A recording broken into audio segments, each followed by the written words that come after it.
बुलंदशहरामधील मोहम्मदपूर बारवाला गावात फुटाणे खाल्ल्याने एका कुटुंबातील 3 जणांचं निधन झालं. 2 अन्य जण गंभीर अवस्थेत आहेत. प्रशासन तपास करत आहे आणि पोस्टमॉर्टमच्या आधारावर मृत्यूचे कारण स्पष्ट होईल. खाद्य अधिकारी नमुने घेत आहेत आणि अनियमिततेसाठी तपास सुरू आहे. जर तुम्हाला हिवाळ्यात फुटाणे खाण्याची आवड असेल तर ते खाल्ल्यावर काळजी घ्या. फुटाणे खाण्यामुळे तुमचा मृत्यू देखील होऊ शकतो.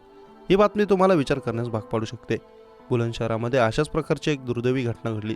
येथे एका कुटुंबातील 3 जणांचे भाजलेले हरभरे खाल्ल्याने निधन झाले, तर 2 अन्य व्यक्तींची स्थिती गंभीर आहे. त्यांना उपचारासाठी रुग्णालयात दाखल करण्यात आलं. मृतांमध्ये एक लहान मुलगी आहे. ही घटना बुलंदशहराच्या थाना नरसेना क्षेत्रातील मोहम्मदपुरा बारावाला गावात घडली आहे.